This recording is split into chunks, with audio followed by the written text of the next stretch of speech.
अथ श्रीविष्णुपञ्जरस्तोत्रम्। हरिरुवाच प्रवक्ष्याम्यधुना ह्येतद्वैष्णवं पञ्जरं शुभम्। नमो नमस्ते गोविन्द चक्रं गृह्य सुदर्शनम्। प्राच्यां रक्षस्व मां विष्णो त्वामहं शरणं गतः। गदां कौमोदकीं गृह्ण पद्मनाभ नमोऽस्तु ते। यां यां रक्षस्व मां विष्णो त्वामहं शरणं गतः। हलमादाय सौनन्दं नमस्ते पुरुषोत्तम। प्रतीच्यां रक्ष मां विष्णो त्वामहं शरणं गतः। मुसलं शातनं गृह्य पुण्डरीकाक्ष रक्ष माम्। उत्तरस्यां जगन्नाथ भवन्तं शरणं गतः। खड्गमादाय चर्मार्थ अस्त्रशस्त्रादिकं हरे। नमस्ते रक्ष रक्षोघ्न ऐशान्यां शरणं गतः। पाञ्चजन्यं महाशङ्खम् अनुघोष्यं च पङ्कजम्। प्रगृह्य रक्ष मां विष्णो आग्नेयां रक्ष शूकर। चन्द्रसूर्यं समागृह्य खड्गं चान्द्रमसं ददा। नैऋत्यां मां च रक्षस्व दिव्यमूर्ते नृकेसरिन्। वैजयन्तीं सम्प्रगृह्य श्रीवत्सं कण्ठभूषणम्। वायव्यां रक्ष मादेव हयग्रीव नमोऽस्तु ते। वैनतेयं समारुह्य त्वन्तरिक्षे जनार्दन। मां रक्षस्वाजित सदा नमस्ते स्वपराजित।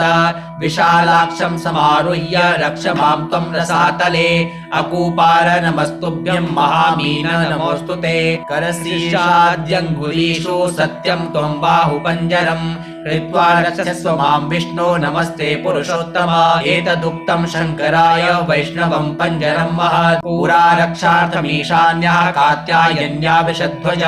नाशायामास सायेन चामरं महिषासुरम्। दानवं रक्तबीजं च अन्याश्च सुरकण्टकान्। एतज्जपन्नरो भक्त्या शत्रुन् विजयते सदा। प्रवक्ष्याम्यधुना ह्येतद्वैष्णवं पञ्जरं शुभम्। नमो नमस्ते गोविन्द चक्रं गृह्य सुदर्शनम्। प्राच्यां रक्षस्व मां विष्णो त्वामहं शरणं गतः।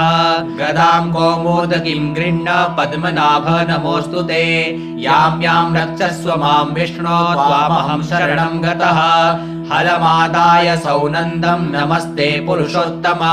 प्रतीच्यां रक्ष मां विष्णो त्वामहं शरणं गतः। मुसलं शातनं गृह्य पुण्डरीकाक्ष रक्ष माम्। उत्तरस्यां जगन्नाथ भवन्तं शरणं गतः। खड्गमादाय चर्मार्थ अस्त्रशस्त्रादिकं हरे। नमस्ते रक्ष रक्षोघ्न ऐशान्यां शरणं गतः। पाञ्चजन्यं महाशङ्खम् अनुघोष्यं च पङ्कजम्। प्रगृह्य रक्ष मां विष्णो आग्नेयां रक्ष शूकर। चन्द्रसूर्यं समागृह्य खड्गं चान्द्रमसं ददा। नैऋत्यां मां च रक्षस्व दिव्यमूर्ते नृकेसरिन्। वैजयन्तीं सम्प्रगृह्य श्रीवत्सं कण्ठभूषणम्। वायव्यां रक्ष मादेव हयग्रीव नमोऽस्तु ते। वैनतेयं समारुह्य त्वन्तरिक्षे जनार्दन। मां रक्षस्वाजित सदा नमस्ते स्वपराजित। विशालाक्षं समारुह्य रक्ष मां त्वं रसातले। अकूपार नमस्तुभ्यं महामीन नमोऽस्तु ते। करशीर्षाद्यङ्गुलीषु सत्यं त्वं बाहुपञ्जरम्। कृत्वा रक्षस्व मां विष्णो नमस्ते पुरुषोत्तम। एतदुक्तं शङ्कराय वैष्णवं पञ्जरं महत्। पुरा रक्षार्थमीशान्यः कात्यायन्या विषध्वज। नाशायामास सायेन चामरं महिषासुरम्। दानवं रक्तबीजं च अन्याश्च सुरकण्टकान्। एतज्जपन्नरो भक्त्या शत्रुन् विजयते सदा। प्रवक्ष्याम्यधुना ह्येतद्वैष्णवं पञ्जरं शुभम्। नमो नमस्ते गोविन्द चक्रं गृह्य सुदर्शनम्। प्राच्यां रक्षस्व मां विष्णो त्वामहं शरणं गतः। गदां कौमोदकीं गृह्ण पद्मनाभ नमोऽस्तु ते। यां यां रक्षस्व मां विष्णो त्वामहं शरणं गतः। हलमादाय सौनन्दं नमस्ते पुरुषोत्तम। प्रतीच्यां रक्ष मां विष्णो त्वामहं शरणं गतः। मुसलं शातनं गृह्य पुण्डरीकाक्ष रक्ष माम्। उत्तरस्यां जगन्नाथ भवन्तं शरणं गतः। खड्गमादाय चर्मार्थ अस्त्रशस्त्रादिकं हरे। नमस्ते रक्ष रक्षोघ्न ऐशान्यां शरणं गतः।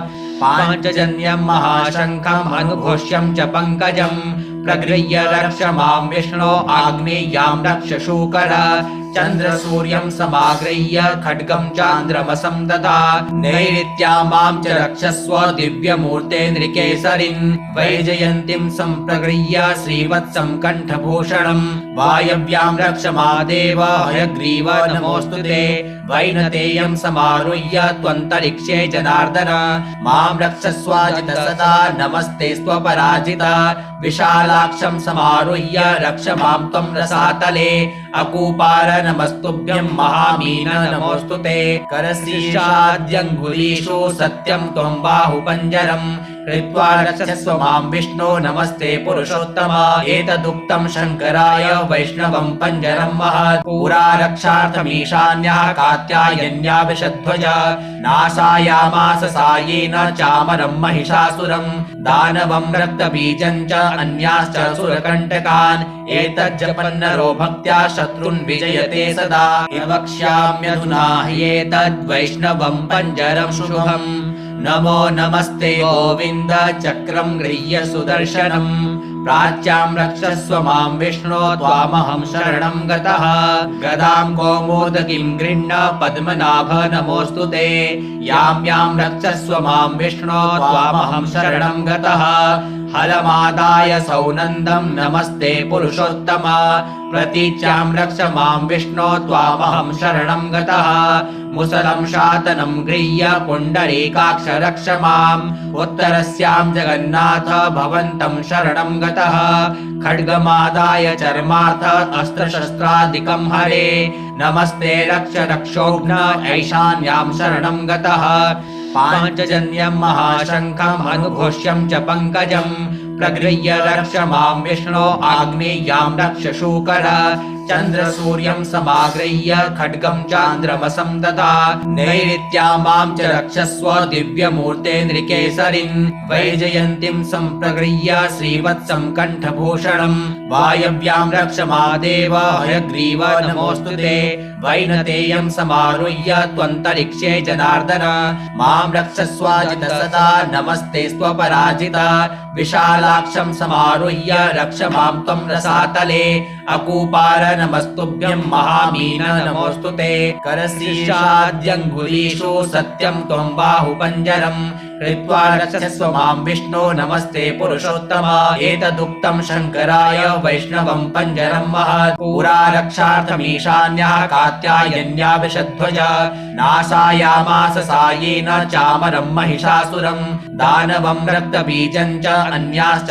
सुरकण्टकान् एतज्जपन्नरो भक्त्या शत्रुन् विजयते सदा वक्ष्याम्यधुना ह्येतद्वैष्णवं पञ्जरं शुभम् नमो नमस्ते गोविन्द चक्रं गृह्य सुदर्शनम् प्राच्यां रक्षस्व मां विष्णो त्वामहं शरणं गतः गदां कौमोदकीं गृह्ण पद्मनाभ नमोऽस्तु ते यां यां रक्षस्व मां विष्णो त्वामहं शरणं गतः हलमादाय सौनन्दं नमस्ते पुरुषोत्तम प्रतीच्यां रक्ष मां विष्णो त्वामहं शरणं गतः मुसलं शातनं गृह्य पुण्डरीकाक्ष रक्ष माम् उत्तरस्यां जगन्नाथ भवन्तं शरणं गतः खड्गमादाय चर्मार्थ अस्त्रशस्त्रादिकं हरे नमस्ते रक्ष रक्षोघ्न ऐशान्यां शरणं गतः पाञ्चजन्यं महाशङ्खम् अनुघोष्यं च पङ्कजम् प्रगृह्य रक्ष मां विष्णो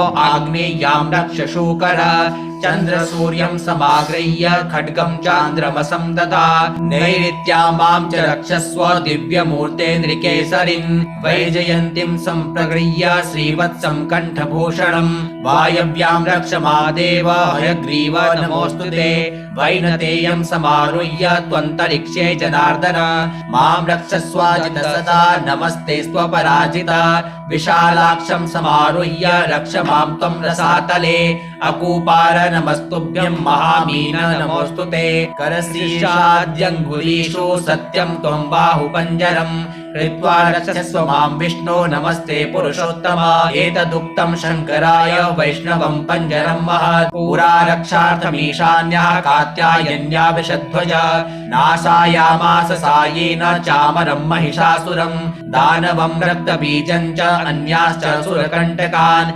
एतज्जपन्नरो भक्त्या शत्रुन् विजयते सदा इति श्रीगारुडे पूर्वखण्डे प्रथमांशाख्ये आचारकाण्डे श्रीविष्णुपञ्जरस्तोत्रं नाम 13 त्रयोदशोऽध्यायः।